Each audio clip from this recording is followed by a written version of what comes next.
ಇನ್ನು ಎಚ್.ಡಿ. ದೇವೇಗೌಡ ಅವರು ಕೂಡ ಹಿಂಸಾ ಆಸ್ಪತ್ರೆಗೆ ಭೇಟಿ ಕೊಟ್ಟಿದ್ದಾರೆ. ಗಾಯಾಳುಗಳ ಆರೋಗ್ಯವನ್ನ ಮಾಜಿ ಪ್ರಧಾನಿಗಳು ವಿಚಾರಿಸಲಿದ್ದಾರೆ. ಮಧ್ಯಾಹ್ನ 2 ಗಂಟೆ ಸುಮಾರಿಗೆ ದೇವೇಗೌಡರು ಭೇಟಿ ಕೊಡಲಿದ್ದಾರೆ. ಈಗಾಗಲೇ ಸಂತಾಪ ಸೂಚಿಸಿದ್ದಾರೆ. ಈಗ ಭೇಟಿ ಕೂಡ ನೀಡಲಿದ್ದಾರೆ. ಗಾಯಾಳುಗಳ ಆರೋಗ್ಯವನ್ನು ವಿಚಾರಿಸೋದಕ್ಕೆ 9 ಮಂದಿ ಮೃತಪಟ್ಟಂತಹ ಬೆನ್ನಲ್ಲೇ ಎಚ್.ಡಿ. ದೇವೇಗೌಡರು ಅವರಿಗೆ ಸಂತಾಪವನ್ನು ಸೂಚಿಸಿದ್ರು.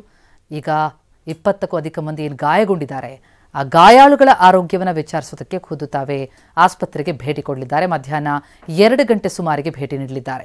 ನಾವು ಸ್ಕ್ರೀನ್ ಮೇಲೆ ಕೂಡ ಗಮನಿಸ್ತಾ ಇದ್ದೀವಿ ಆ ಅಪಘಾತದ ಭೀಕರತೆ ಹೇಗಿತ್ತು, ಜೊತೆಗೆ ಅದು ಬಲಿ ಪಡೆದಂತಹ 9 ಜೀವಗಳನ್ನು.